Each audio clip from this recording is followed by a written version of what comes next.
តាអ្នកណាដែលគិតថាភរិយារបស់អ្នកសម្រាប់សាច់ជ្រូកនិងលក់ម៉ាក់ដ៏ថ្លៃថ្នូរជាសាច់មនុស្សក្នុងតម្លៃ30 ដុល្លារការពិភាក្សាអំពីសាច់និងខ្លាញ់បានមកចាប់យកពិភពលោកវាក៏មិនដំណើរការដែរតើគាត់បានផ្ដល់អត្ថប្រយោជន៍អ្វីខ្លះដល់អ្នកបានលក់ខ្ញុំសម្រាប់ប្រាក់2 3 តោនតើខ្ញុំអាចលក់អ្នកបាន30 តុកសម្រាប់ប្រាក់2 3 ដុំយ៉ាងដូចម្តេច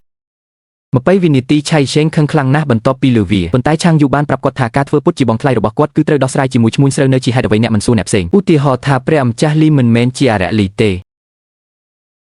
ទោះបីគាត់យកខ្ញុំក៏ដោយក៏ខ្ញុំមិនអង្វរគាត់ដែរកុំសួររោគប្តីរបស់អ្នកសួរអ្នកខាងក្រៅឲ្យមើលស៊ីសេងគិតថាមនុស្សនេះប្រហែលជាមានឈ្មោះដូចគ្នាដូច្នេះបានយល់ព្រមដោយស្ទាក់ស្ទើរបន្ទាប់មកគាត់បានផ្លាស់ប្ដូរទៅជាសម្លៀកបំពាក់ប្រកបដោយព្រះគុណនិងប្រណីតហើយបានទៅភោជនីយដ្ឋានការប្រជុំនេះបានធ្វើឲ្យជីមីងទទួលស្គាល់គាត់ថាជាម៉ាគីសអ៊ូអានមួយផ្លែតហើយស៊ីសេងក៏បានព្រមានគាត់ដោយពាក្យពីរបីម៉ាត់ថាគាត់មិនត្រូវបានគេយកចិត្តទុកដាក់ខ្ពស់នៅពេលនោះទេសូមថែរក្សាកូនប្រុសផងប្រសិនបើមានអាជីវកម្មណាមួយនាពេលអនាគតគ្រាន់តែតាក់ទងខ្ញុំមិនដឹងថាតើកិច្ចព្រមព្រៀងមួយដែលយូវ៉ាន់កងសេអាចធ្វើបានធំប៉ុណ្ណាទេអាហារ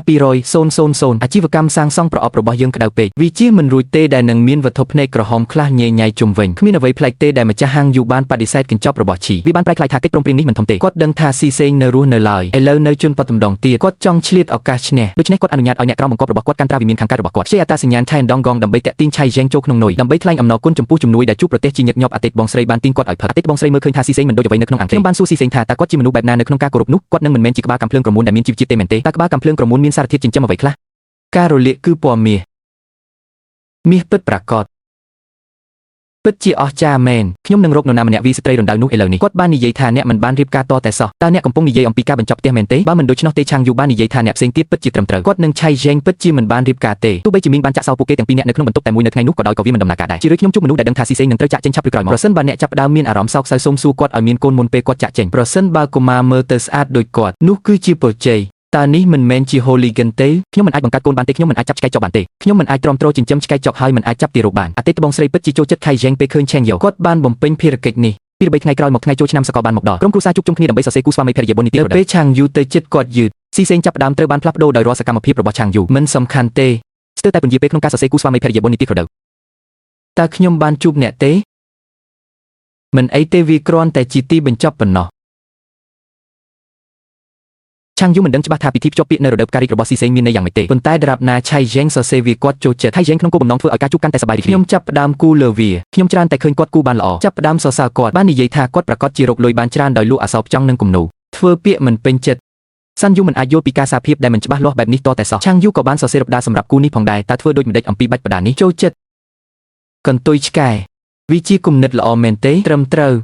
តាមវិធីនេះគូស្វាមីភរិយាបុណ្យនីតិក្រដៅសរសេរដោយស៊ីសេងត្រូវបានបិទភ្ជាប់ពីពេញទីធ្លាហើយអ្នកចិត្តខាងនឹងមកហើយមានការសរសើរល្អដូច្នេះមនុស្សគ្រប់គ្នាបានមកហើយស្នើសុំឲ្យស៊ីសេងជួយសរសេរជារឿយចង់ខ្លាចភាពអាម៉ាស់នៃការអរគុណនៅពេលហ៊ីបនឹងបដិសេធផ្ទុយទៅវិញស៊ីសេងពិតជាបានយល់ព្រមភ្លាមប្រសិនបើអ្នកមិនចង់អ្នកមិនចាំបាច់រឹងវាទេកុំបារម្ភពីខ្ញុំចង់ឲ្យអ្នកនិយាយឥឡូវនេះថាអ្នកមិនធ្វើអ្វីដែលអ្នកមិនចូលចិត្តវានឹងពេញចិត្តនៅចុងឆ្នាំនេះអ្នករាល់គ្នាបានថ្លែងអំណរគុណចំពោះស្វាមីរបស់ឆាងយូដែលបានជួយពួកគេបាននាំអំណោយមកផ្ទះដើម្បីអរគុណពួកគេនេះក៏បានធ្វើឲ្យប្រសើរឡើងនៅទំនាក់ទំនងរវាងឆាងយូនិងអ្នកជិតខាងរបស់គាត់សូមអរគុណចំពោះការផ្លាស់ប្ដូរអតីតកាលវាមិនសមរម្យទេក្នុងការនៃភ្លើងឥឡូវនេះបានคล้ายជាភ្លើងមួយគ្មានការស្អប់ខ្ពើមគ្មានចំនួនតើជីវិតស្ងប់ស្ងាត់បែបនេះពោពេញទៅដោយកម្មជ្រួចដែលមនុស្សគ្រប់គ្នាចង់បានមែនទេនៅពេលនេះកែវភ្នែកដ៏គួរឲ្យស្រឡាញ់របស់អ្នកទាំងពីរតែងតែបង្ហាញពីអារម្មណ៍របស់ពួកគេធ្វើឲ្យពួកគេពង្រឹងទំនាក់ទំនងរបស់ពួកគេដោយចៃដន្យវាក៏បានធ្វើឲ្យឆៃហ្សែងរីករាយនឹងការជួបនេះដោយមិនអាចប្រៀបផ្ទឹមបានជារឿយនៅពេលយប់នៅពេលក្រុមគ្រួសារជួបជុំគ្នាដើម្បីអបអរដើមឡើយខ្ញុំស្រមៃថាស៊ីសេងបានស្នើសុំធ្វើផ្ទះនិងមានកូនដោយមិននឹកស្មានដល់គាត់ត្រូវបានរំខានដោយកម្មជ្រួចនៅខាងក្រៅខ្ញុំបាននិយាយថាខ្ញុំនៅតែចង់ផឹកកុំផឹកច្រើនពេកតើអ្នកកំពុងមើលមីនរណាម្នាក់មែនទេឪពុកខ្ញុំអាចផឹកពីងនឹងដុតខ្ញុំអាចផឹកកន្លះពីងពេលកំពុងជិះសេះដើម្បីលាក់បាំងភាពអាម៉ាស់ខ្ញុំត្រូវតែបន្តផឹកដើម្បីលាក់ភាពទុក្ខព្រួយក្នុងចិត្តផឹកពេងដោយពេងទីបំផុតស្រវឹងស្ទាក់ស្ទើរធ្វើជានាគមិនអាចគេចផុតពីភាពស្ងៀមស្ងាត់នៃទ្វារបានទេ